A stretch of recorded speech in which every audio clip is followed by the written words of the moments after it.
All right. I think we are good.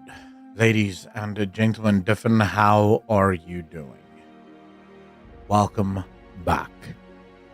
And welcome, of course, to episode 5 of Gaming Grifter. This will be the first time for those over on Twitch to be joining me on this podcast. Podcast is probably a very strong word for what I do here. It really is just a way to sort of discuss the stuff that's happening in the gaming industry. Discuss, I think, sort of more long form, the things that's happening within the video game industry. And just sort of do a recap on the news that's coming out of the gaming industry. Getting a bit more of your thoughts on why exactly things like this is happening, and what we can do from our side to, I guess you could say, stop it. Which, of course, I think would be the major conversation. Now, the first thing that I think should be discussed is, after the Game Awards, we now have what is a continuation of a long conversation. The conversation really kicks off earlier this year. And yes, it has only been a year, which is absolutely out of this world. It's insane. Different, yes, I have deleted my Twitter account. Sorry. Yeah. Okay, I'll wait. Tekla, how you doing, bro? I did delete my Twitter account. About 3 days ago, I was looking at my Twitter account and I hate everything about that Twitter account. Everything. I can't stand that Twitter account. I can't stand the timeline. I can't stand the content on it. It was getting depressing to post on it. Because obviously I have my interests now is very different to when I started that Twitter account. I mean, now probably more than 7 years ago at this point. And even just 4 years ago, the interests were already very different to when I originally started it. So it just turned into a mess of half an audience on this side caring about this stuff, another half on that side caring about that stuff, and no one really, or very few people caring about the stuff that I care about. So I just thought I don't really like this account. I don't like tweeting to it. I don't like what's on it. So I started a new one. I started a new Twitter account. And I won't say it's better than the old one, but it certainly is a lot less pressure. Because, I mean, it's got 3 followers on it, which means it's not an issue. Like, look at this. So much better. I don't have to worry about jack shit. I can just post whatever the hell I want and it does what it does. So yeah, Stefan, to answer your question, I have created, I'll probably verify it. I'm still going back and forth on whether or not I want the blue tick. If I'm even going to take Twitter serious enough to justify the spend on the blue tick. Because I don't like Twitter. I don't, as a general rule, X is not my favorite platform. But I do have a lot more fun on this one because I can say whatever the hell I want. I don't have to worry about anything. I can just say stuff and it does stuff. You know, it is what it is. Plus, I couldn't think of another name, so I literally just called it Not Akalon and be done with it. Van Ongerton, how you doing, brother? I've been loving it. Why have you given up?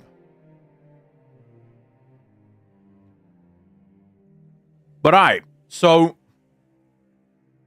to bring it back to the conversation, and the conversation that I want to be having, first and foremost, in this podcast, and I'm still trying to figure out what I want this podcast to be. Last week, for example, I spent most of the time using the podcast as a way to make the videos live. I did not like that at all. So that's not going to happen anymore. This week, I'm going to try and do more of just a discussion about what the topics that I've already covered mean to me. You know, like a bit more of a long form ability to extrapolate on more important bits. So everything that we're about to discuss for the next hour and a half are things that I've already made videos on. The videos have already been well established. You can go check out the videos for actual evidence and sources and all the rest of it. This is just more my ability to deep dive into these things a little bit more. Which, yeah, at least to me is, I think, a good way of going about it for now. We'll see if it works.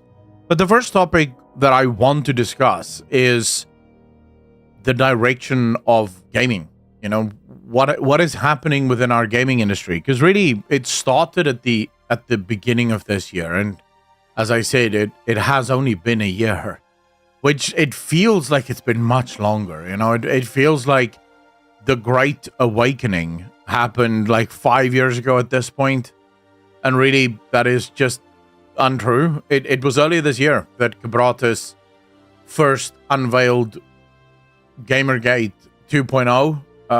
Sweet Baby Inc., the Powell Group, Games for Diversity, Black Gold Gamers, GAY, you know, where all of this has been unveiled slowly but surely. Waifu, how you doing? And it's been I will say, it's been a year of discovery. It truly has been. Where I think for a long time, gamers were genuinely just sort of confused as to what was happening with some of our games, because obviously a lot of the games came out and they were just fine, but every once in a while we would have these games that would either be super woke or just super political, or the writing would be really bad. And I think it really was more Hollywood at first. Like, movies was the first time they really tried this awakening. And when that, I think, originally started with a mixed bag of success. You think back to the original Star Wars films, they were mildly successful. You think back to, you know, sort of 3 or 4 years ago, the movies and the TV series that would come out, people would have complaints about some of the series becoming a little bit political, but most of the series and TV shows and movies still kind of worked. Then came our awakening about the awakening earlier this year with the Sweet Baby Inc. stuff. And I think in the last year, content creators like myself, like Smash JT, like Kershey, like Endymion, like Grums over on Twitter, the work that's been done to unveil or reveal just the rot within the industry has been insane. You know, it almost feels some days as if every layer you pull back, there's a new festering cancer just below the surface. But the big question, of course, is where does it all come from? Why is this happening? Now, to this, there are a phenomenal amount of conspiracy theory. You know, there's the group of people that will sort of immediately claim that, oh, this is BlackRock. And it's like, okay, cool. Then there's a group of people that will say, no, it's not BlackRock, it's the WEF, and it's the World Economic Forum, and BlackRock is only a part of that. And it's like, okay, cool. The issue is it's very difficult to unveil a lot of this stuff. Very, very, very difficult. And more specifically, if you haven't by now, there's no help for you. But if you haven't watched the Joe Rogan episode yet, I shared it with you guys a while back, and I shared it in today's video as well. It is arguably, dude, I can't tell you, this probably is the first time ever that I sat and almost every single few seconds, it's with Mike Baines over here. every 10 minutes, Mike Baines would say something, and I would just be like, whoa, what? Dude, what? How is that even possible? So Mike Baines used to work at the State Department in the US. So when he finally started to see the rot within the American system, he became obsessed with it. And he now has an entire foundation whose only job it is to try and fight for freedom of speech. And you will be amazed at how many of the things that we think is social media companies is actually the government. So DARPA, for example, invests, and DARPA, by the way, is part of the military wing of the United States of America, right? It's a government department of the United States of America. DARPA spends billions of dollars every single year funding private organizations whose only job it is to develop AI that help social media companies flag and take down what they consider to be bad content, right? So anything that they deem to be problematic content that they... I think as a great example, there's a company, this company receives something like 1.5 or 1.6 billion US dollars a year. On the 16th of December, 2019, this company publishes for the first time keywords and searches related to the origins of the COVID-19 virus. This is before COVID-19 was even called COVID-19. This was 4 days after the first ever case of COVID-19 in the West. 4 days later, they already have a database built to find, combat, and take down any misinformation spread about the origins of the virus. So they already knew people were going to speculate that this comes from China, and they wanted to make sure that that information is suppressed as much as possible. You have Mark Zuckerberg that has openly admitted to the amount of pressure that has been placed upon him to basically block speech. And effectively, what Mike Baines explains is, within the industry, there's sort of... the viewpoint is as follows. Government has the might and the money to combat problematic speech, but government doesn't have the trust. So the second government starts to interfere with people's ability to speak, people go, whoa, what are you doing? Private organizations, like, for example, NGOs and social media companies, have the trust, but they don't have the means and the might. So what they started to figure out, what members of the government started to figure out was, what if we supplied them with the means and the might, and they then carried out the anti-speech? So we give them all the money, we give them the ability to police speech on our behalf. So technically, we're the government. We're not policing speech. Now, the reason I tell you this is I'm currently doing investigations on these connections as it pertains to the gaming industry. Because as I was listening to him, it just started to feel to me like there might be some government connections to this stuff. The problem, of course, is that finding these connections is very difficult because most of this stuff isn't openly done. They don't hide it, but they hide the trails very well. So you kind of have to go look at, okay, this person was at this convention. This convention may have been sponsored by these guys. These guys are connected to these guys, and these guys are connected to the government. So you sort of have to find these sort of roundabout connections between these organizations, because many of them aren't publicly traded, so their books aren't public. So it's been very, very difficult. Now, to the what's been happening and how it's been happening, there's basically two schools of thought, really, on this. School number one suggests that there is a single group of people that sit and meet inside a room dimly lit with cigars in hand and whiskey glasses. And this group, sort of like a bunch of evil masterminds, plan out the future of humanity, right? So they go, we're gonna do this, and then we're gonna do this, and then we're gonna do this. So that's group number one.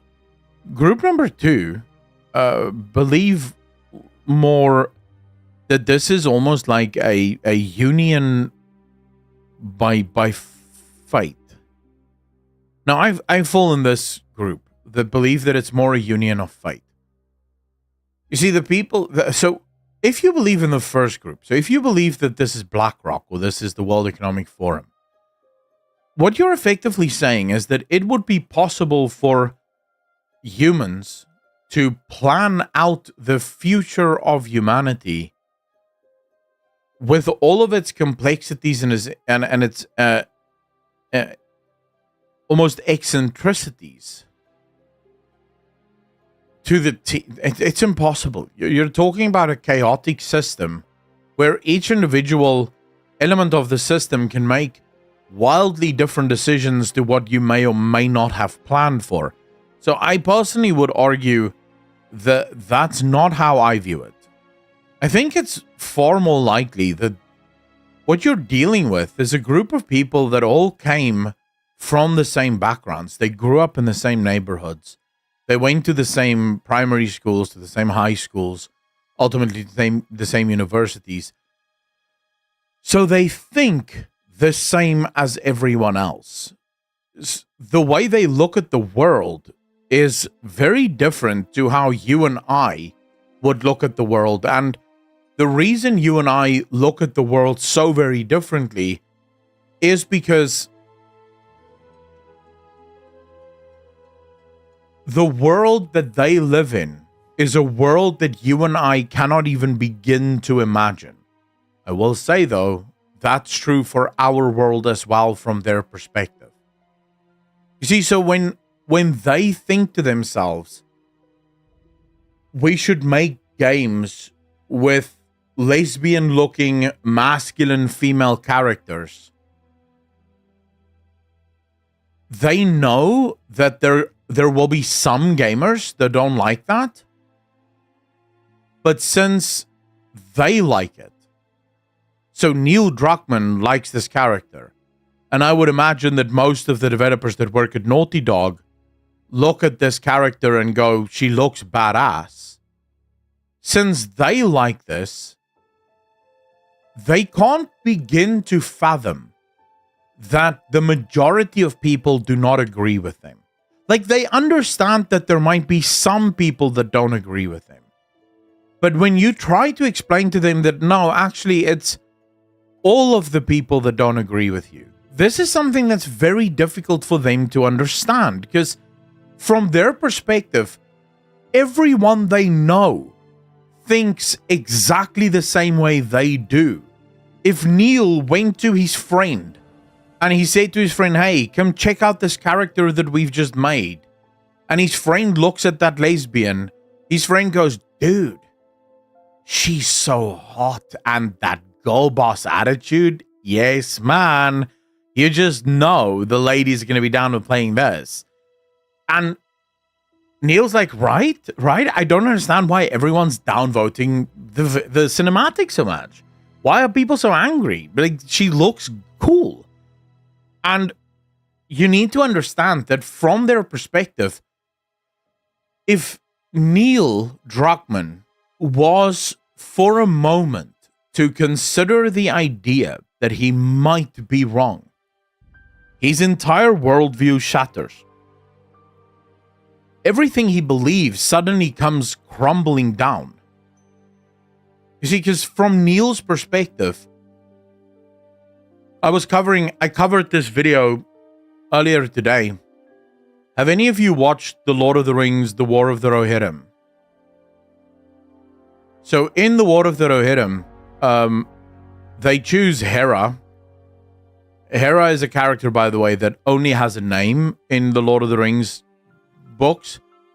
Her story is never actually told because she was not even a minor character. She wasn't even a character, really.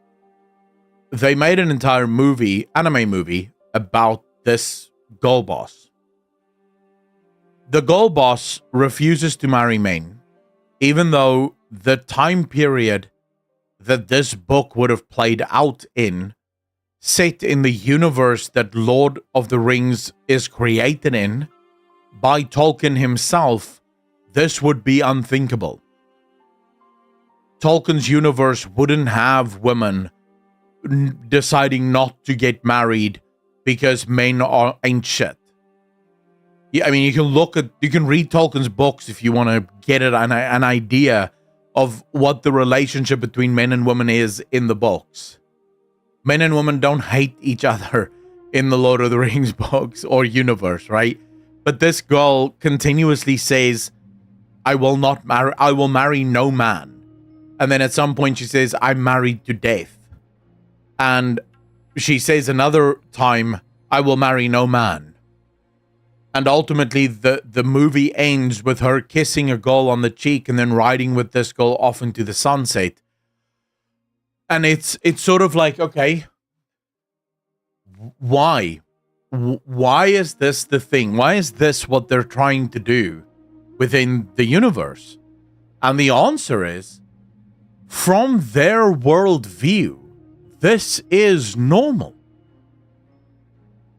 You see, the woman who is, and it is a woman that is the lead writer on the show, the woman who wrote this hates men. She is a feminist that bought into the feminist movement in all of its lies and all of its deceit. All of her friends are most likely feminists who have all bought into all of the lies that feminism sells women. So from her perspective, men truly ain't shit. And so she portrays every man in the show as a buffoon and a moron, and all the women are portrayed as really good and wholesome. Then you look at the movie's performance and you realize it completely bombs. No one watches it. It fails. And they don't understand why. They can't understand why. Because from their perspective, everyone they know believes this. So how is it possible that they are in the minority? Remember, people don't like to know that they're wrong. Like, no one likes to be wrong. And it's specifically hard to accept that you're wrong on foundational issues.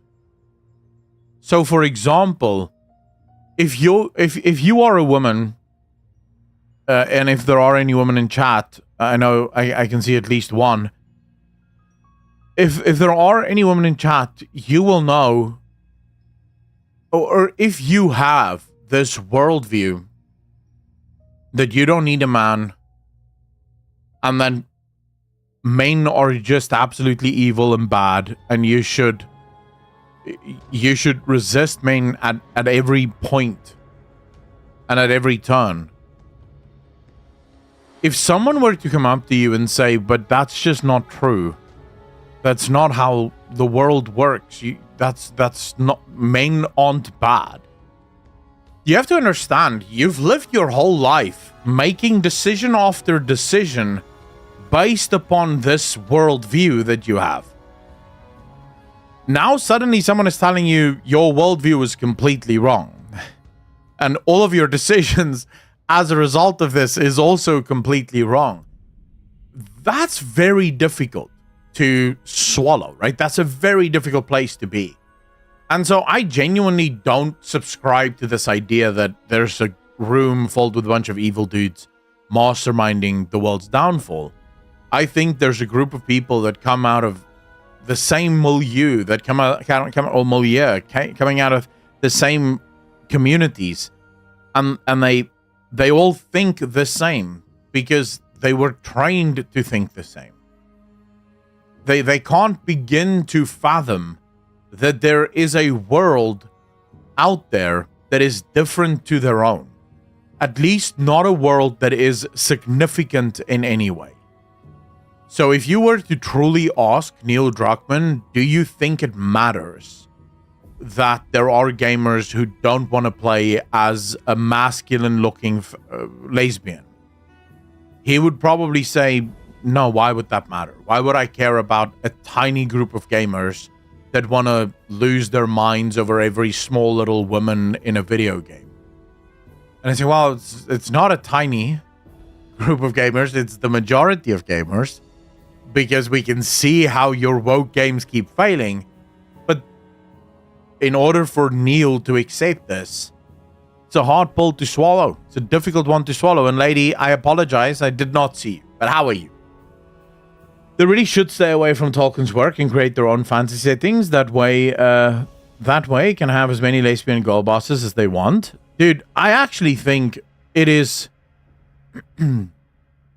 I think actually the worst thing for me is that they're doing it with Tolkien's work.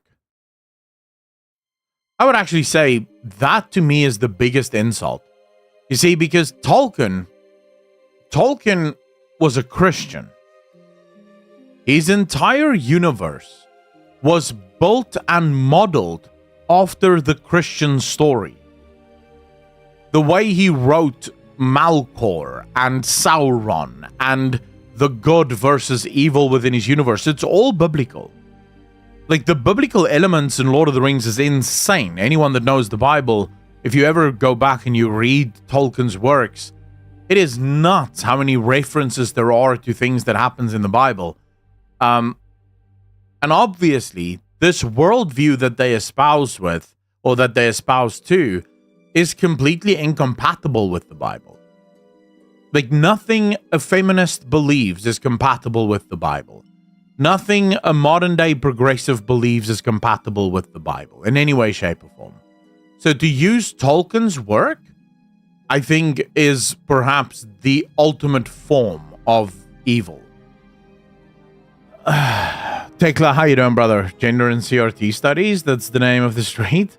Alvar, how you doing, brother? In Tolkien's words, evil cannot create, only corrupt. True. Tolkien would have hated Rings of Power and War of the Rohirrim. Horny Alf, yes, he would have absolutely despised it. Sabako, and then again about woke, this, woke, that. Don't you think that this movement is going too far? Everything is called woke now. This term is becoming meaningless.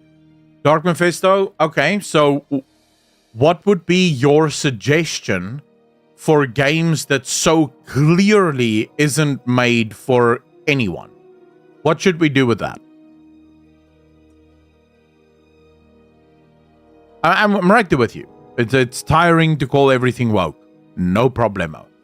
So then what do we do with games like Intergalactic, The Heretic Prophet?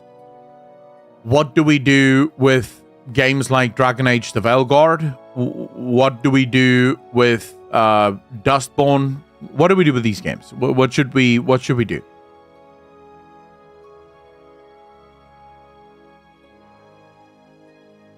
It's not going to get better anytime soon either. If they accepted that their views don't sell, they wouldn't be able to write the majority views authentically anyway. Oh, Tolgis, you're absolutely correct.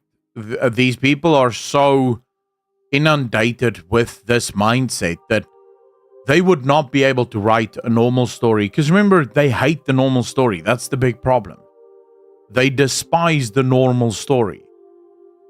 These writers, the modern day writers, the idea of the nuclear family, the idea of strong young men and women who like the men and men who like women, this is a concept that they despise. To their very core, this is a concept that they cannot adhere to. So how would they ever be able to write a story set in that genre, it's impossible. I can't write something that so for example, I would never be able to write a story about two gay men falling in love. Because I cannot envision it. There's nothing that I can envision in that story. Right? It's not something that I can't even empathize with that scenario. So I wouldn't be able to write that scenario. And I don't even hate that. I don't hate gay people, right? So imagine if I did hate them, how much less of a chance I would have to write that story. But I'm just, I can't really use anything I hate because I don't really hate anyone. I don't hate anything. I just dislike certain things, but I don't really hate things.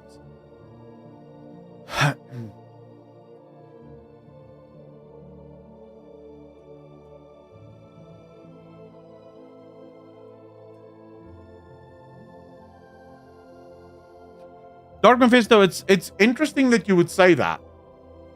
So we don't know anything about Intergalactic. You're absolutely correct. Are you aware of a concept called pattern recognition, Dark Mephisto? Does the term mean anything to you? Ring some bells?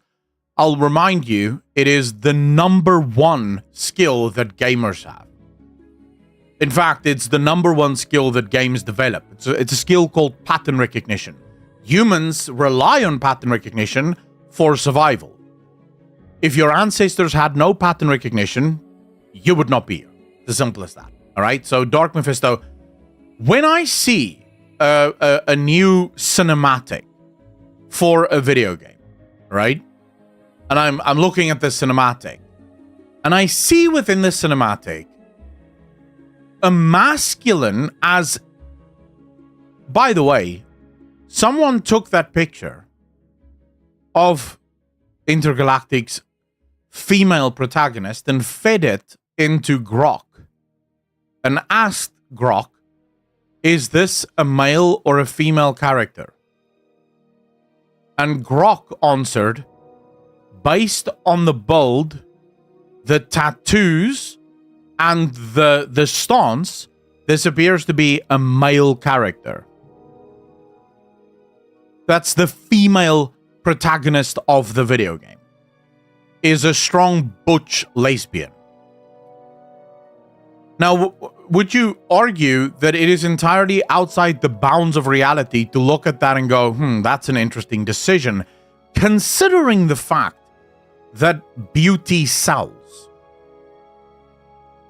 It is no surprise, and it should not come as a surprise unless you're a moron, that beauty is everything within our world. There is a reason why Sports Illustrated really doesn't feature ugly broads on their magazines. Why the modeling agencies tried to hire fat bitches for a while and quickly realized, oh wait, as it turns out, fat bitches don't sell underwear. Because no woman wants to look at a fat bitch in underwear and go, yeah, I want to wear that so that I too can look like a boss. No. It turns out skinny pretty girls sell clothes to other women because the woman sees the skinny pretty girl wearing the clothes and thinks, oh, I will look like that when I wear that clothes, right? It should also come as no surprise that a handsome man sells stuff. Because the guy wants to see himself as the dude in the movie and getting the girl.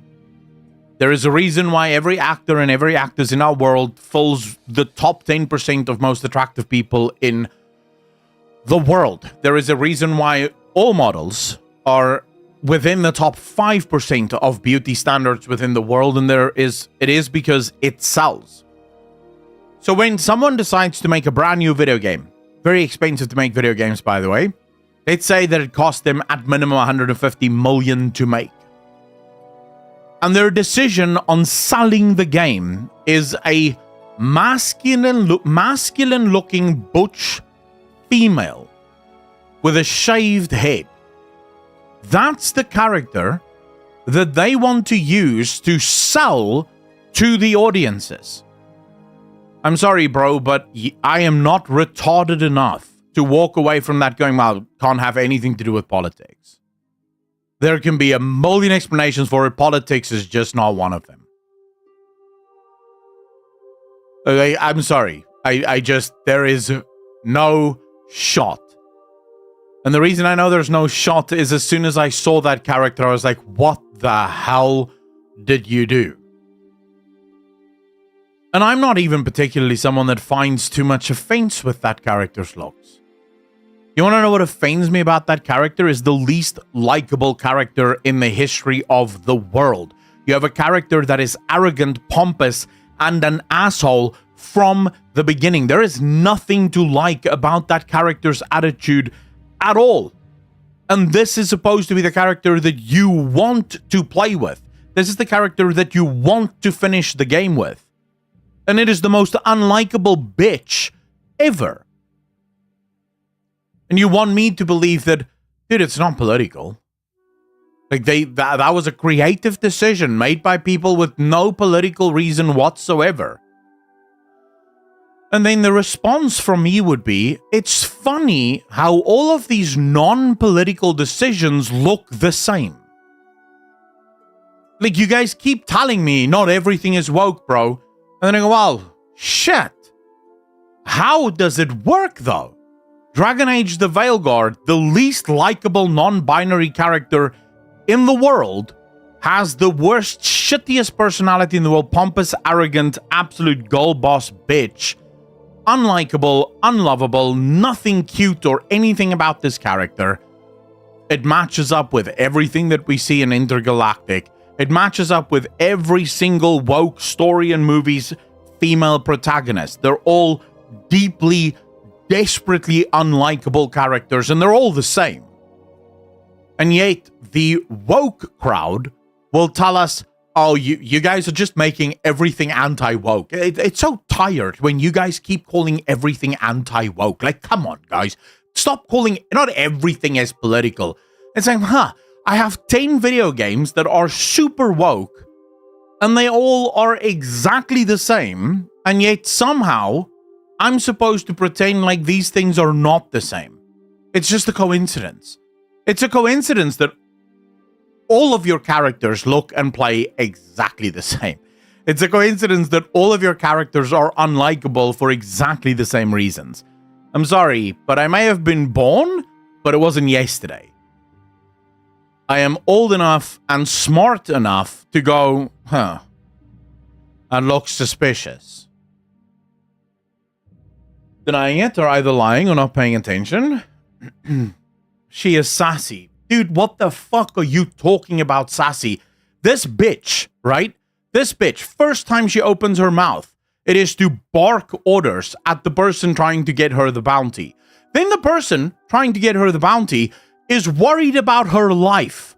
Trying to tell her, hey, you're gonna die. Going to that planet, everyone that goes there, no one returns. In fact, people who even fly close to it dies, never returns.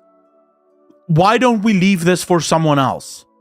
And then she barks at this bitch as if, what the hell, you don't tell me what to do. I am a big girl and I'll do what I do because I'm a girl boss. And it's like, dude, she cares about you. She doesn't want you to die. This your reaction to how this person is trying to save your life is weird. That's not how people would react. Sassy now just means absolute bitch with no manners whatsoever. Sorry, I didn't know that that's what sassy meant. To me, that's just someone who did not get spanked as a child and has learned no manners or interconnective relationships with other human beings. That's not sassy. You want sassy? Go play Cyberpunk 2077. Judy is sassy. Judy is actually a sassy character. Even Lara Croft from Tomb Raider has elements of sassy. Yennefer is the perfect example of a sassy woman within a video game. But she wasn't an absolute bitch 100% of the time. And the times where she was a bitch, it was a very specific interplay between her and Geralt, where you understood that Geralt knows exactly what's going on here, and Yennefer knows exactly what's going on here, and it's working. Geralt wouldn't do something nice for Yennefer, and then Yennefer would be like, shut the fuck up, bro. Don't want to hear from you.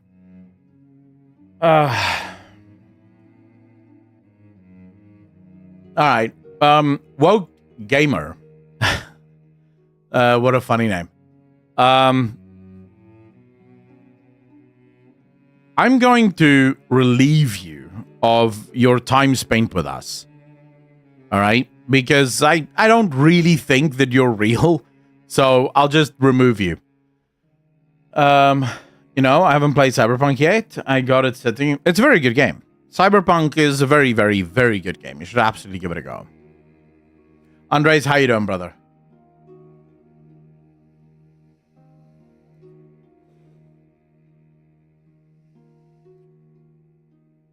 Dustin, the thing for me is the fact that it is Pyarch, how you doing, brother? Noin, how you doing?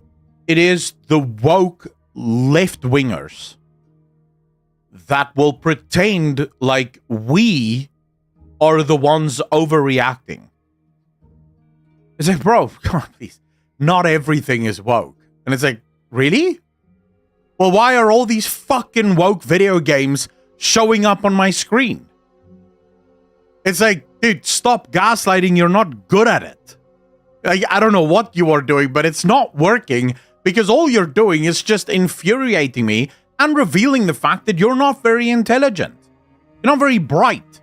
Because either you genuinely can't see the patterns, which is truly problematic, or you're a liar. It's like one of the two things, and none of them are good, right? None of them are good. I genuinely don't know which one is worse. Do you think that these games will ever stop getting greenlit after they keep failing? Tristan, eventually, yes. But it'll take time. It all depends on what you believe. I should probably rephrase this. It depends on what we... If you believe that this is a concerted effort by people like BlackRock, by people like Vanguard, by people like the World Economic Forum, if you believe that this is a concerted effort from them to push this stuff and make this the new normal, then it will not stop. Because the things that drive this are not short-term profit incentives. They're not making decisions for the here and the now. They're making decisions for the future, right? And they don't care if they lose a lot of money now because they genuinely believe they can fix it in the future.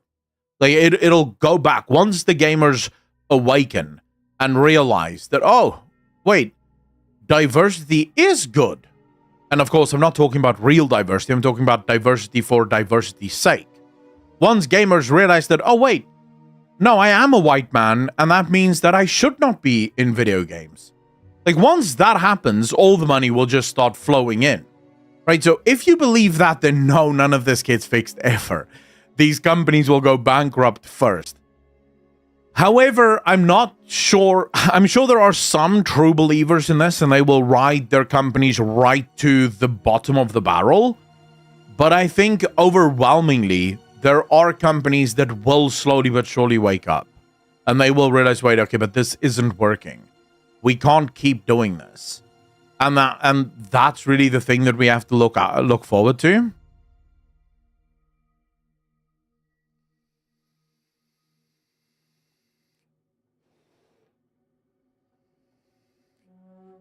Dark Mephisto, I have not changed. If anything, I am more authentically myself now than what I've ever been in the past. And there is a reason why in the past I would have to skirt around political issues time and time again, and it's because I was trapped in the hellscape that is the World of Warcraft community, where woke is pretty much every WoW player.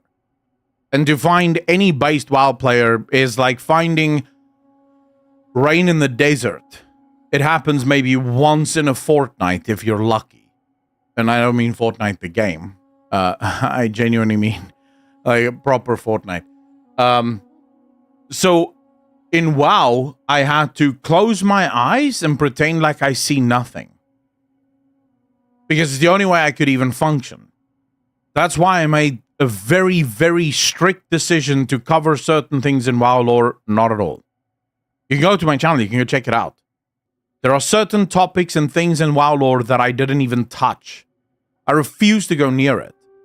Because I knew no one would watch it, I would waste my time, And I would just get into massive conversations that mean nothing because the WoW community have already chased away any based gamer. It is only the wokies now that sort of walk around their woke temple and pray to their woke gods, whatever you guys do, I don't know. It's why I broke away from that. It's why I don't cover WoW. I don't talk about WoW. If you haven't noticed, I haven't uploaded to that channel. I don't. So I don't give a shit about the stuff that's happening there. You guys can go on and do your stuff there. I just will not do those things. Because I have no interest in playing that game. I have no interest in talking to the people of that game. Because every single time I hear you guys speak, it is the most hateful, vitriolic nonsense. And the problem is you keep calling yourselves the empathetic crowd. But I see the way you act on Twitter. It is the most vile people, the WoW Twitter community, filled with absolutely the most vile individuals you can ever meet within any industry, comes out of the WoW Twitter community. So I'm sorry, but I just don't give a crap about what you have to say. And there is a reason why I no longer make degenerate jokes. There is a reason why I swear a hell of a lot less. There is a reason why I no longer talk excessively about sex. Because I no longer believe that those things are good. It has nothing to do with politics. The fact that you can't see that suggests you may be further along the road to doom than you might realize. But I promise you, my politics has never changed. I have been a centrist and a violent centrist for the last 8 years. My politics have not changed. So if you're finding yourself in a position where you go, I just don't recognize this guy anymore, it's not because I changed. I still do not vote. I still do not believe that any president is going to change my life. I still do not believe that the government is good. None of these things have changed. What has changed is you guys keep pushing your politics into my video games, despite me asking, please, could you stop doing it? At first, we just asked nicely. At first, that's all we did. We asked nicely, hey, could you guys maybe, I don't know, take your political activism somewhere else? And you went, no. And we said, well, please, we really would like to just play our video games in peace. No, you bigoted asshole. You will play our politics and you will like it. To where we are now, where you have the voice actress. I can't believe I'm having this conversation with someone claiming that Intergalactic isn't going to be woke, when the voice actress for the main character is on record saying, it is not enough for you to say that you don't mind trans people. That is transphobic. You have to actively champion trans people. In other words, boys in chat, it's not enough that you go, oh yeah, I couldn't care less about trans people. If you're not actively dating a trans woman, you're probably transphobic. Did you know that? That's according to the voice actress for the main character of Intergalactic. I don't know if you knew this, but I'm assuming there's quite a few of you transphobic folk here.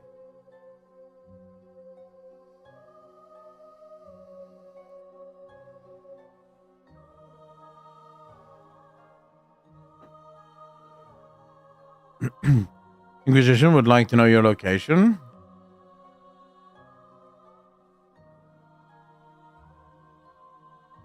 I know a few trans people. I pay one to watch my cat. They're good people, but I'm not putting anyone on a pedestal. It's dehumanizing. Dude, I know a bunch of trans people. Do you know how many trans people are in my community? And I can tell you, all of them despise this woke crap. None of them like the woke stuff. None of them like the woke people. And they don't like the woke people because as trans people, they found out very quickly how evil the woke people are the second you don't agree with them. Like, the minute you say anything that doesn't adhere to their woke religion, you are a heretic and an enemy, and you should be burnt at the stake. This is why I said, dude, you go on Twitter, do yourself a favor, and go seek out the WoW Twitter community. Holy crap. Dude, you have not seen hatred, vitriol, and vileness as you do with that community, bro. They are, and what's worse, I know for a fact that the overwhelming majority of developers that work on World of Warcraft are part of that community. They're in that community. I know this because I have insiders in that community that send me the screenshots of the private groups of Blizzard developers tweeting and saying shit about the community at large of World of Warcraft. Like, believe me when I tell you, it is a cesspool. It is an absolute cesspool. It is beyond wild. Never had Twitter, never will. The whole thing doesn't make sense to me. Even made one in my life before, plenty of gay people, but no trans, or at least none that I could tell. Showing us as phobe, you are simultaneously both and either, depending on the... Yeah, true, Johnny. I mean, Yabara said it out loud. If you're not a mythic raider, your opinions don't matter, and if you're a shit human being. Back when he was president still. Yeah, I don't know. I think the other problem also is there are some people in the world who just happily go along with whatever narrative they're fed. I saw someone today on Twitter share this picture of Trump, and then there's 1 to 34 guilty. It's written guilty. 31 guilty, 2 guilty, 3 guilty, 34 times, right? And they go, this is the next president of the United States of America. And I thought to myself, surely this person cannot be that stupid. Like, sure, it's not possible that any human being can actually be that stupid. You can't tell me that those on the left don't even have the basic ability to open a court document and just quickly read it. Like, that's all you need to do. Open a court document and quickly read it and go, wait a second. So these people turned one felony charge into 34 misdemeanors to make it look worse than what it actually is, but effectively it all boils down to a single felony charge that even then is the first ever time that any politician has ever been tried on it, even though every single politician is guilty of multiples of these. It's not hard to find. You have left-wing lawyers. By the way, everything I just told you comes from a left-wing lawyer. It's not even me that made this, that just sucked this out of my thumb. What's the guy's name? He was on Trigonometry a while ago. I want to say Alan Dershowitz. But he's like Bill Clinton's friend and crap. Right? So this guy is like super left-wing. And even he looked at the lawsuit against Trump and said, no shot. No shot is this. This is the quintessential witch hunt. And then you have lefties that just believe it. And the same is true for the games that we find ourselves in now. A game comes out. The game is so clearly, so obviously problematic. Or at the very least, and here's the weird thing. Every single person, including myself, that has spoken about Witcher 4, I haven't seen a single person that said Witcher 4 is woke.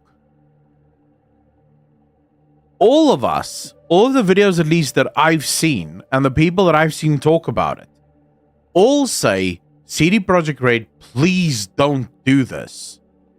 Because we see some patterns, and we go, wait, this doesn't look good. Don't do this. Like, for now, we're fine with where everything is, but it looks like something might be happening here. And we would prefer it if you don't go this direction, because we wouldn't like to also boycott Witcher 4. No one has come out and said absolutely Witcher 4 is super woke, no questions asked. We are literally pointing out some problems that we have, or even in my video's case, I didn't even point out problems that I have, I pointed out questions that I have.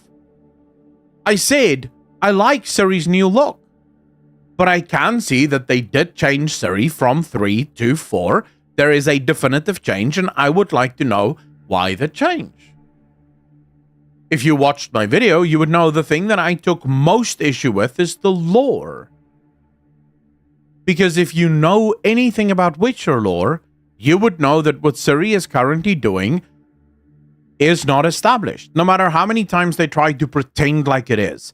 One of the things that you will hear from these people who claim to be Witcher fans is, oh, but there were always female Witchers. They're called Witcheresses. Bullshit. There are 2 Witcheresses that we know of in the history of the entirety of the franchise. Both of them come from the School of the Cat. One of them died shortly after completing the Trial of the Grasses. The other one died a little bit after that. Neither of them had full faculty of their minds, and the reason for this is the formula that the School of the Cat created in order to make female Witchers viable was so obscene that it actually twisted the minds of the women that underwent the actual trial. So those who survived weren't even normal. So in other words, the established female Witchers are not really Witchers at all. So much so that the School of the Bear completely said, hell no, this is beyond evil. We will not do this. The School of the Viper said, we will not do this because the human cost will be too high and the resource cost will be too high, so we don't have any interest in doing this. None of the other schools condoned it because of the School of the Cat being the way that it is. There's a couple of problems with Ciri being a Witcher. The first is being a woman is a bit of a problem. So even if we were to say that somehow she got her hands on the formula from the School of the Cat and they managed to figure out how to perfect the formula in the School of the Cat or from the School of the Cat so that it doesn't kill or maim her or make her crazy, then you have another problem. Ciri is canonically immune to the mutagens. So you'd have to get around that. Maybe there is a way to do that. Maybe she's just immune to small doses of it and you could do even more of that. Also, the mutagen one isn't well-established lore. It's sort of hinted at, but it's not confirmed. So maybe they can just ignore that and say, actually, no, she isn't immune to it. So you could get away. You could sort of get around that one. Then we get to the really big problem. Do you guys want to take a guess? What is the biggest reason why Ciri cannot be a Witcher?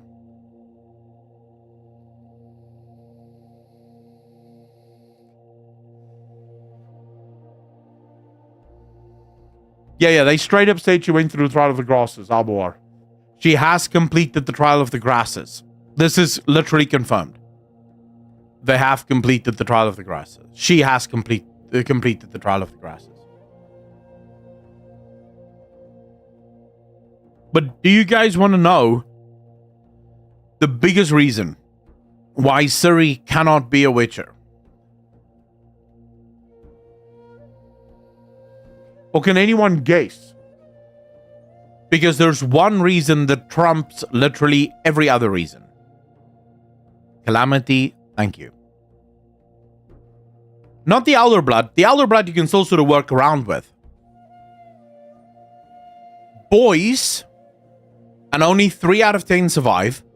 But for a boy to survive, they need to be 8 years old. At the maximum 10. Every year past 8, the chances of survival goes down significantly. By the age of 11, every boy dies. Every boy. So every single boy over the age of 10 dies as a result of this. You need to be young enough that the mutagens can change your physiology without destroying you. Ciri is not 8. I know the Elder Blood screws with her aging, but she is not 8. She is well into her 20s, maybe even 30s. So no matter how you slice it, every single bit of lore is against Ciri being a Witcher. And all I did in that entire video is I really hope that the authors take all of these issues and explain them in a way that is coherent. I never said that it can't be done, even though I do think you could make a much cooler story about Ciri without her undergoing the actual trial of the trial of Grassus. I think the story could be a hell of a lot better without the trial of Grassus. But even then, we need coherent lore explanations for it. That's all I said. And somehow, this is unacceptable. This is unacceptable. You cannot do this. That's just anti-woke propaganda. It's like, okay, well, if we can't even have reasonable conversations anymore, then what the hell are we doing here? Jonah, how you doing? Timo Andy, this is probably true.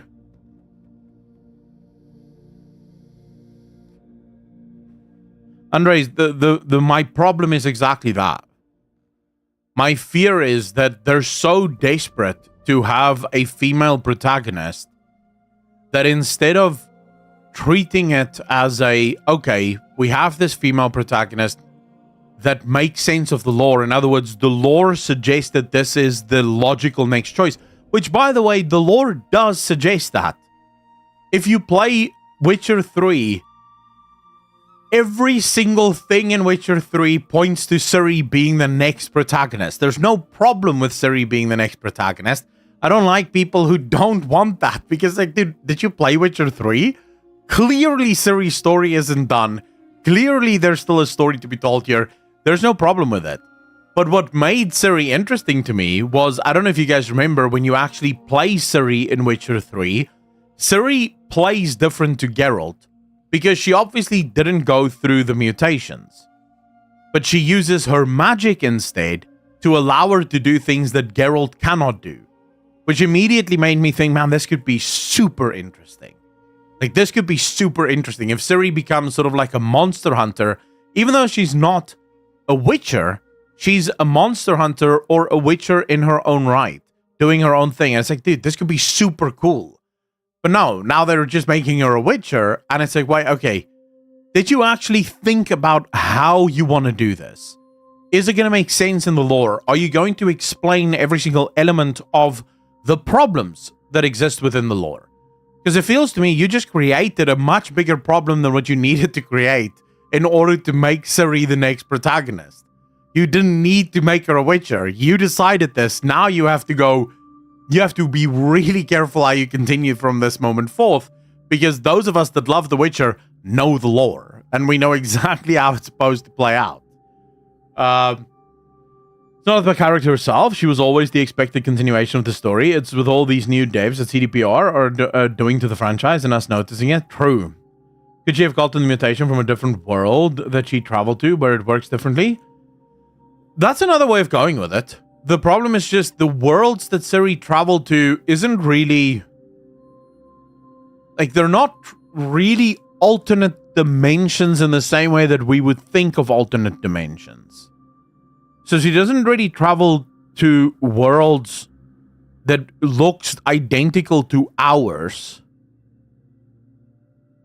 but just in a different dimension. She genuinely travels to different worlds that exist on different planes, but they're not really ours. So it's very difficult to have it that way, but you could still do it, right? There are ways in which you could do this. But again, if they pull it off, I have no problem with it. I need a story that doesn't break the lore. That's the only thing I care about. It cannot break the lore. If it breaks the lore, then it tells me your decision to make Ciri the protagonist was political. It was not because that's the natural progression of the story. You wanted a female protag, and you were going to get a female protag no matter what. And that's literally what woke means, right? Woke isn't just because you have progressive politics. Having a gay character in a game doesn't make it woke. Having a lesbian character in a game doesn't make it woke. Having a trans character in a game doesn't make it woke. It's when those characters exist purely because they're gay, purely because they're lesbian, purely because they're trans, that makes it woke. Because the lore didn't ask for it. It's just your decision to put it there because you need to have it. It's sort of like, I don't know if you guys saw in World of Warcraft. In World of Warcraft, Khadgar, one of the most powerful mages, he's a mage, and one of the most powerful mages on Azeroth at least, is currently sitting in a wheelchair. A magical wheelchair, granted, but he went through an ordeal, he got hurt, and now he can't walk. This is a world where people can be brought back to life. Like, you can literally be dead, and then they can bring you back to life, and yet they can't make him walk. That is what you call a decision made purely for the politics. The decision has no basis in lore outside of, we wanted this because we wanted to look accessible. We wanted people in chairs to feel seen. And it's like, why? Do you think people in wheelchairs like being there? Dude, it's like me. I'm fat. The last thing I want to see in a video game is a fat asshole running around being out of breath the whole time and can't keep up with the rest of the group. Why would I want to see that? I live that every single day. When I play video games, I definitely don't want that, right? I want to play a fantasy version of how I would like to be, not who I am. And I definitely don't want to see me on the screen. What would be the point and purpose of this? Steve, how are you doing?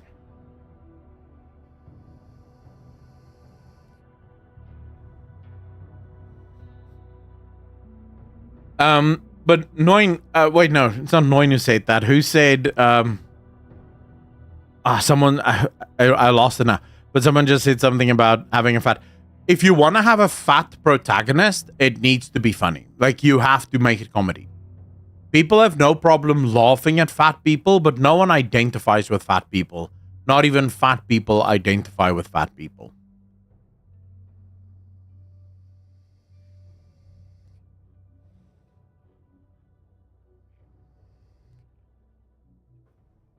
Z-Vengeance, I'm not prioritizing anyone. I'm literally taking chat as it goes.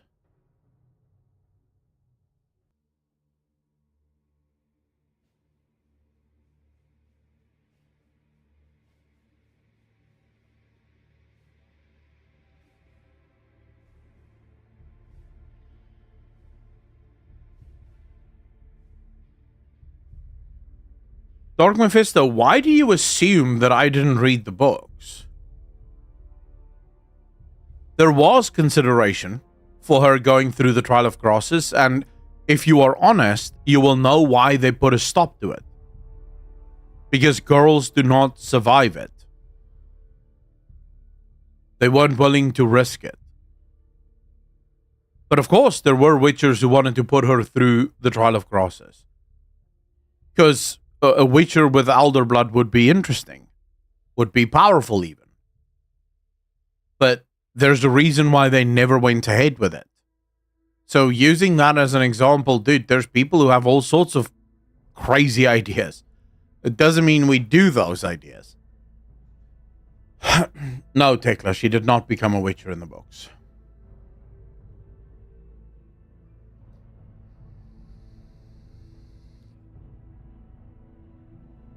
Valorous, I don't even have a problem with that argument. If you want to make the argument Ciri is completely different to any other woman, and that's why she can pass the trial, and no other woman can, you wouldn't be wrong. Lore-wise, there is a consistency there, because she has elder blood, you could make that argument. But the problem is, you would have to do a very good job of explaining it in the lore. You would have to explain it. Otherwise, you have a problem.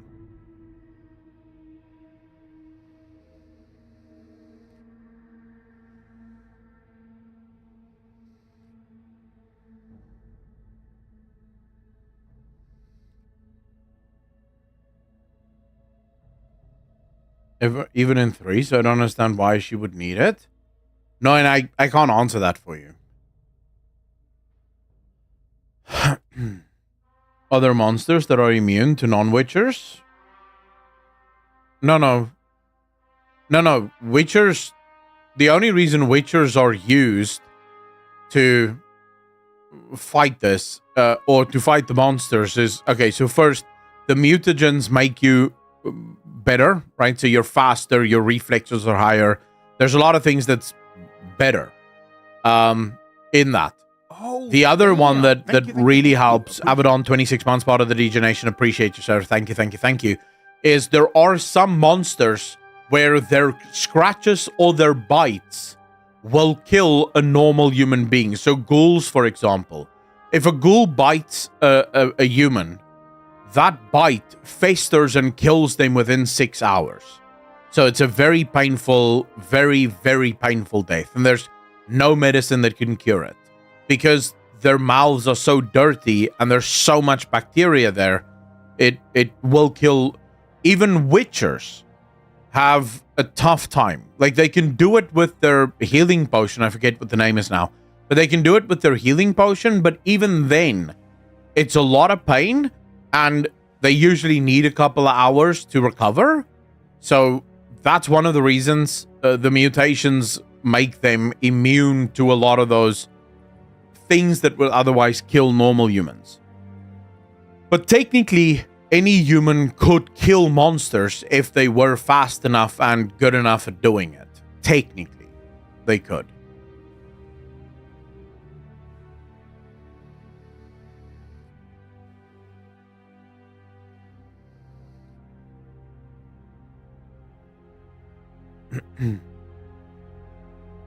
On School of the Lynx? Well, let's see.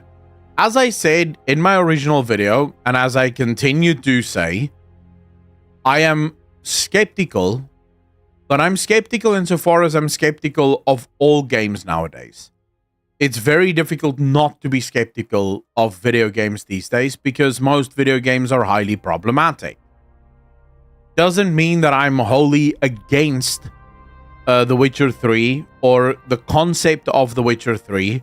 It just means that I am skeptical, and I'm gonna need to see them. I'm gonna need to see how they deal with this. Gaming has become Hollywood 2.0. Steph, it's 4. Sorry, yeah, not 3.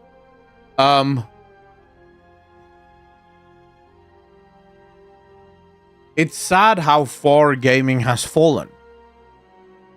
It's really sad. I do think there are companies out there that might serve. So there's a company right now that I have my eye on. It's Notorious Studios.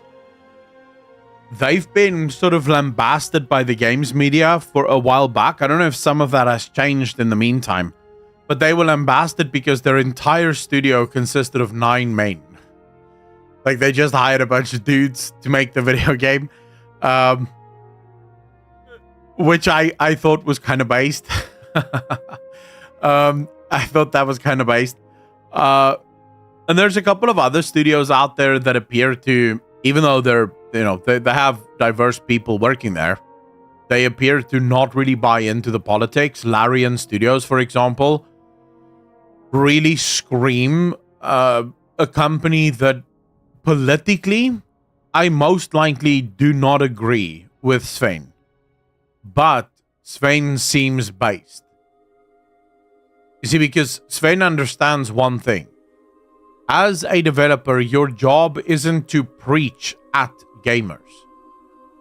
Your job is to make video games. And you allow the video gamers to play the game the way that they want to play it. You respect the fact that you are just a developer meant to make something that's fun for people to play. Your politics and how you vote is of no concern to the general player base. I think it's starting to turn. It's a byproduct of funding coming with strings attached. For ESR regulations, you get Trump ripping those up and a backlash across the West. It'll return to a profit metric rather than all this shite. I hope that's true, Avedon, but I have a feeling the people that are pro this are not above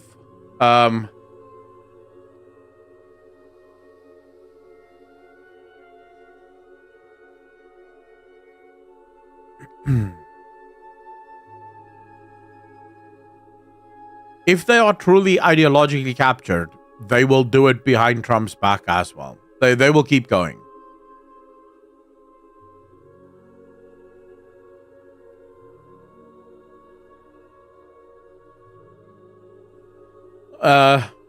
No, and I do think if we are, and I hate to say this, I realize for a lot of gamer boys, and probably for a bunch of gamer girls as well, this is the greatest news in the history of the world. But for someone who isn't a weeb, I hate saying this, but it does feel like the overwhelming majority of saviors of the gaming industry is gonna come from the East. I can see a world where most of the Western AAA, even AA studios go completely bankrupt, riding this woke penis down the drain. And ultimately, it will be the people from Japan, from Korea, from China that just make the new games, you know?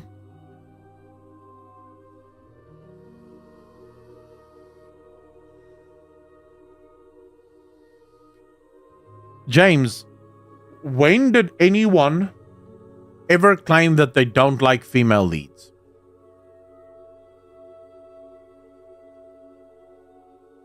And this is a genuine question to you. Can you point to where female leads in video games are shunned on the basis of them being female leads? Undead, how are you doing? Thank you very much. I appreciate that, sir. TGA, Holy Funk Palatro is the only Western game. Two board, yeah, I did see that. To pick the female character. Well, Daya, how you doing? You see, the thing is, and I think this is what most people don't seem to understand.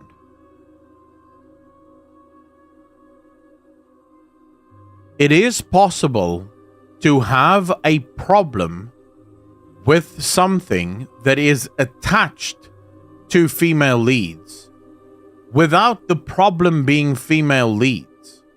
So, for example, currently, the gamers are not angry about Intergalactic because Intergalactic has a female protagonist. If you listen to the actual problems that we have with that character, is that it doesn't have a female protagonist. That's the problem. We would love for the game to have a female protagonist. The problem is that the game has a masculine AF. Dude, that chick is more masculine than me, and I have a beard and I'm fat. That's the problem. The issue isn't if that girl looked like the girl from Stellar Blade. Like, this is what's so bonkers to me. People will go, why do gamers have a problem with female protagonists? And then you look at Stellar Blade and you go, I seem to remember the gamers loving that. So, could it be that it's not the female that's the problem there? Could it be that there's something else that's going on there?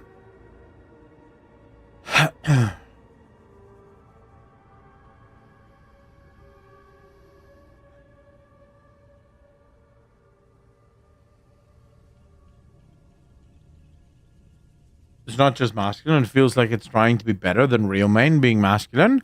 Well, Diasims, that's my problem. It comes across as fake power, right? Because the thing that I hate most about feminism, and I am not a feminist, just to be clear, I am not a feminist, because feminism has come to women and told them, no, you are girl bosses, and the right way to be a girl boss is to be a man. I say, wait, but isn't feminism's whole point celebration of women and how women are also cool? And somehow the image that feminism sells young women is, no, for you to be an absolute girl boss, you should become a man. You should be like all other men. And it's like, well, okay, but women cannot be like men. And when they try to be, it comes across as stupid. Like the girl in the intergalactic cinematic trailer.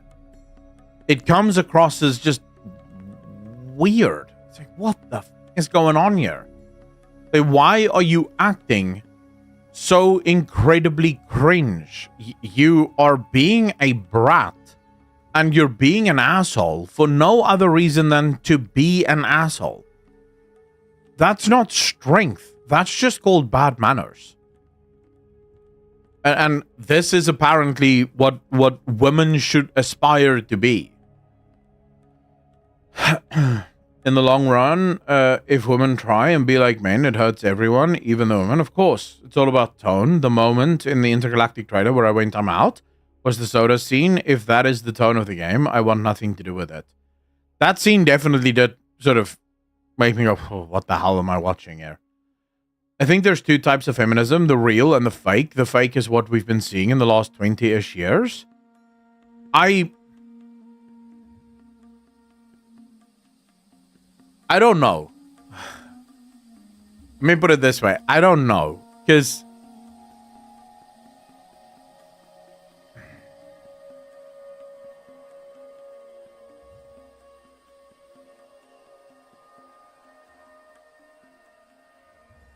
if you ask my personal opinion, right? So if you ask me what do I believe, then I don't have a problem, right? I'm like, yeah, do whatever you want, right? If you're a grown-up, you can do whatever you want, right? Women wants to work, they can work. They want to vote, they can vote. They can do whatever. I couldn't give two craps.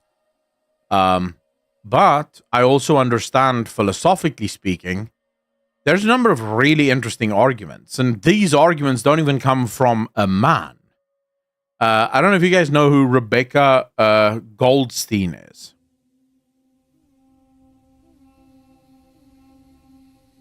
So do yourself a favor and go look up Rebecca.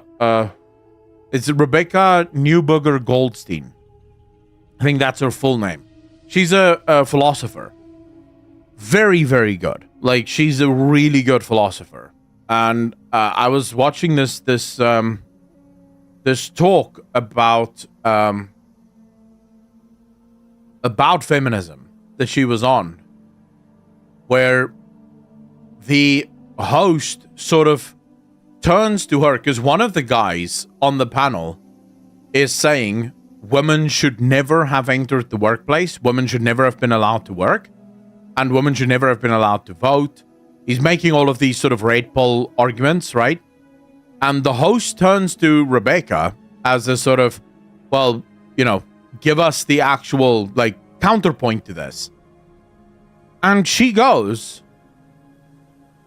it is absolutely true that women entering the workplace has likely made things worse. You see, because prior to women entering the workplace, salaries were about 3 to 4 times higher than what they are today.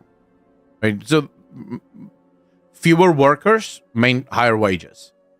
That's how you go back to the 1960s and the 1950s, and you have, you know, the dude working, but they're living in a massive house in the suburbs. Both of them have a car. You know, that's how you get there, right? You also had far more babies being born. You had far more married people. We now know that happiness among women are going down. So clearly, women entering the workforce has not led to the utopia that feminists promised that it would be.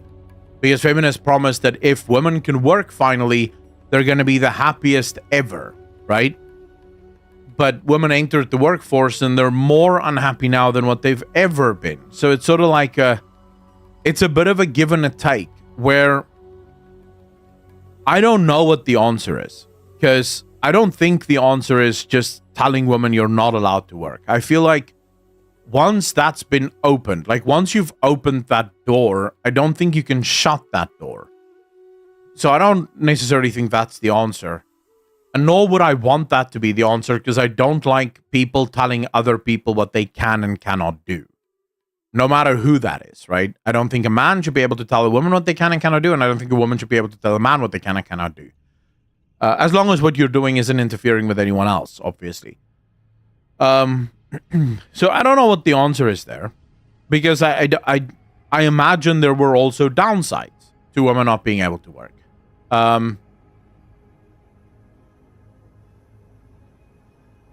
The one thing that I will say for certain is that we have clearly not been able to figure out society with the new sort of the new constraints. You know, we've been failing at how to build society. The relationship between men and women is worse now than it's ever been before. We have fewer babies being born now than ever before. Wages are dropping every single day, and most people still don't seem to understand that the reason they're dropping is supply and demand. You see, we doubled the amount of workers, but we did not double the amount of businesses. So the amount of businesses have remained sort of similar, but we just have way more workers now. So it's sort of like we've clearly not been able to figure out how to run society with the new sort of rules. And I think until we figure that out, we're going to continue to see big problems within society. We need to figure out how, and the figuring out doesn't mean telling women get back in the kitchen. It means with women now working, with women now, you know, doing what they do in society, you have to figure out how do you now layer and run society based on this new reality.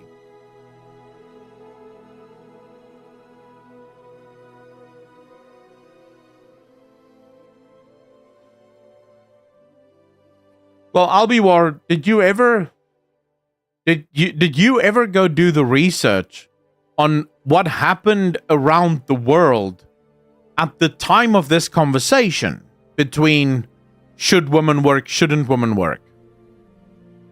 My husband and I doing our best to provide babies to the world. Echo just delivered the third one a couple of weeks ago. Lady, congratulations to you. Very proud of that. That is absolutely brilliant. Very, very good job. I have to say, even I made a joke this Sunday at church where I also, because 2 of the women at church is pregnant now and 2 other women just delivered. And I turned to one of my friends, the pastor's wife. I was like, dude, the women at this church are constantly pregnant. And the pastor's wife just said, we're just doing our duty. So yeah, like, okay, cool. Here we are. But yeah, I mean, I don't know. I don't know what the answers are. I don't know how we deal with it. I'm not that smart. I just know that whatever we're doing now isn't working. Not to mention, women are fighting for all corporate jobs, but never the jobs that build up society, like plumbers, oil rig workers. To be fair, though, Heist Darkness, I don't think women will ever do those jobs. And just because there's physical requirements there that women will just never be able to adhere to. Right? I used to do plumbing. I can tell you now, we worked with 4 female plumbers during the time of having the plumbing business. And all 4 of them were absolutely, completely useless.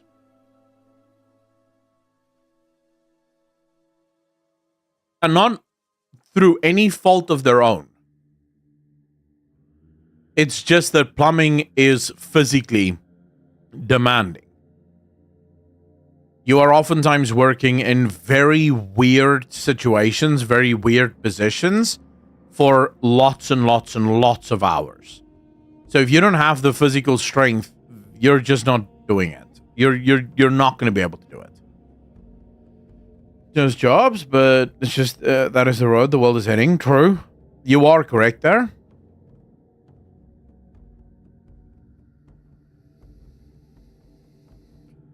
Lady, and that's good.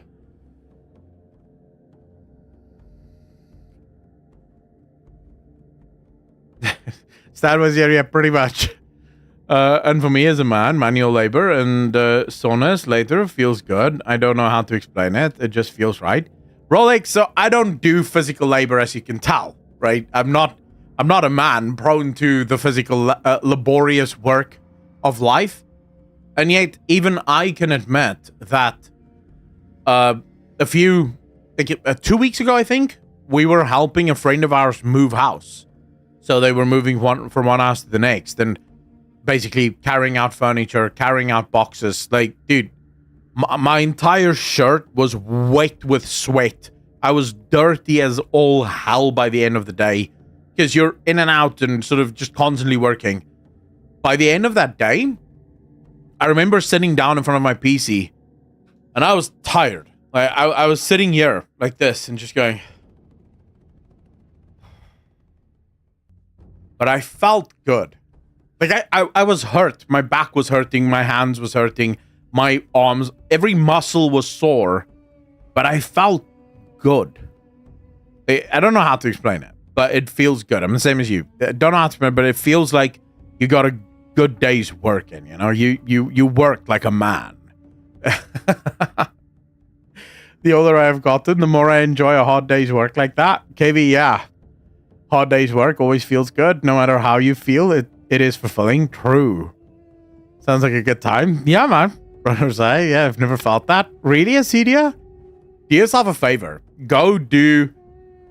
Just once or twice. Go help out somewhere. So go help out, you know, at a local church or at a local whatever. Go help out. Do some physical labor. You'll be surprised. And it's fun. Like, I didn't even know because I wasn't part of the church then. But apparently, last year, the church, something happened and the men had to build something. And I just hear the stories of the men that were there building this thing. And I think to myself, man, that would have been fun. That would have been fire. Just all of the boys hanging out building shit. Like, why not? You know, that sounds crazy cool. Although I will tell you, okay, from like super laborious work to super nerdy work, guess what I did last night? Take a guess.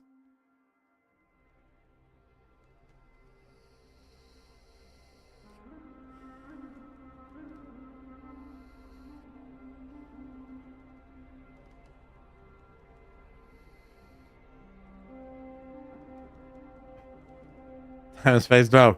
No, I didn't play Path of Exile. I didn't work out. No. I worked out last week. I'm taking a break this week.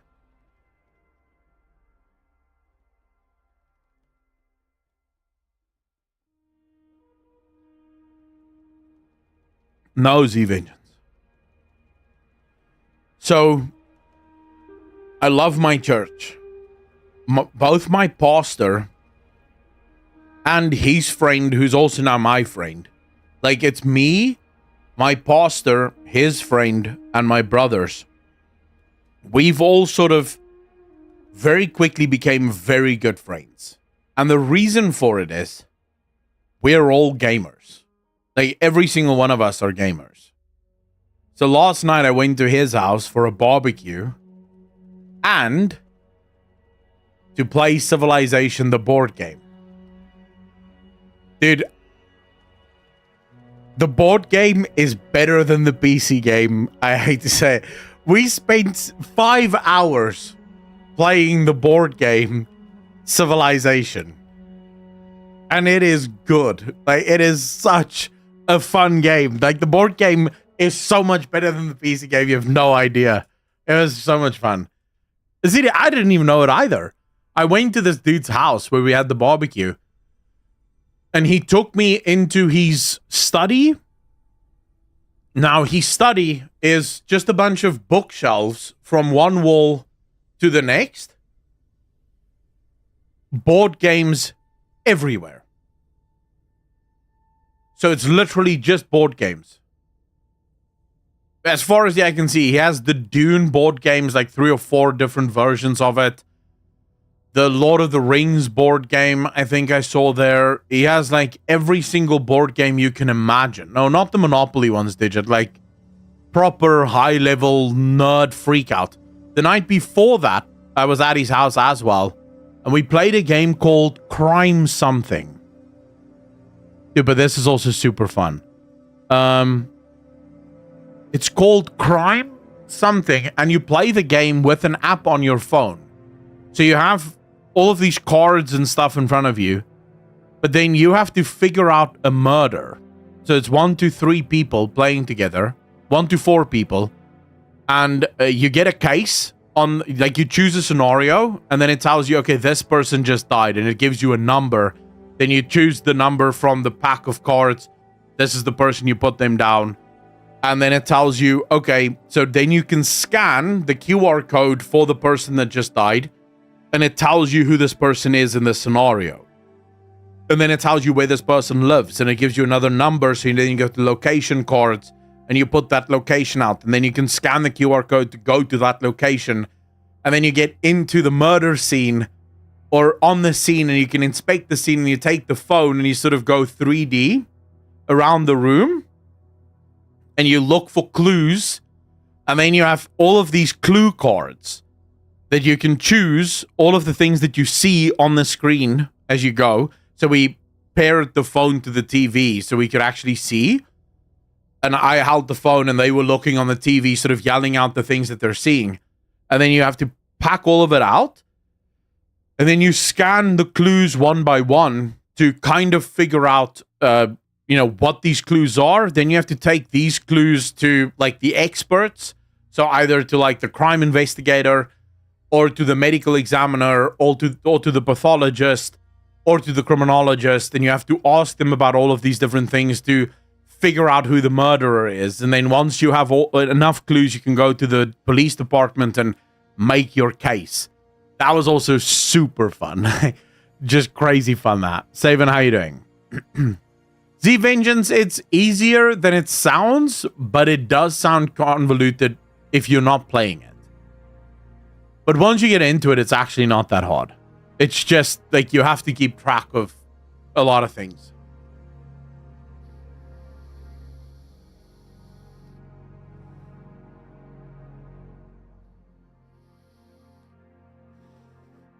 But it was super fun.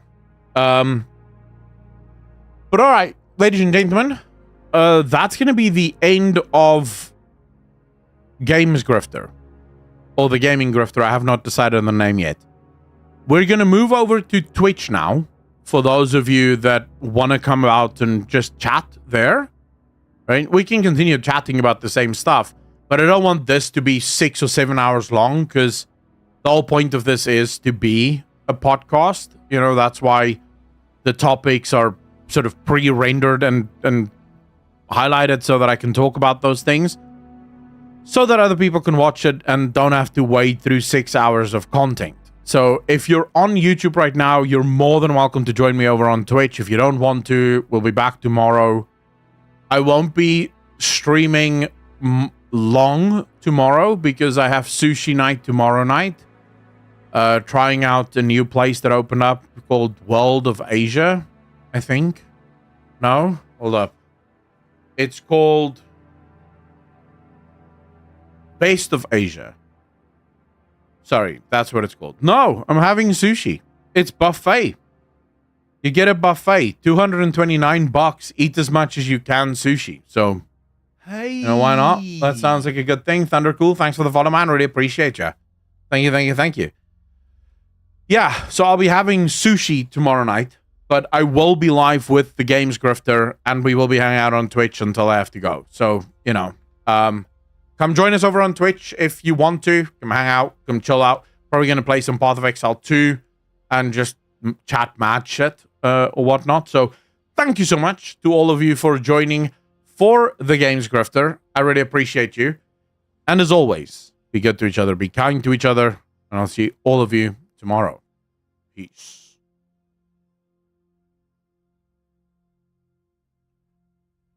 All right.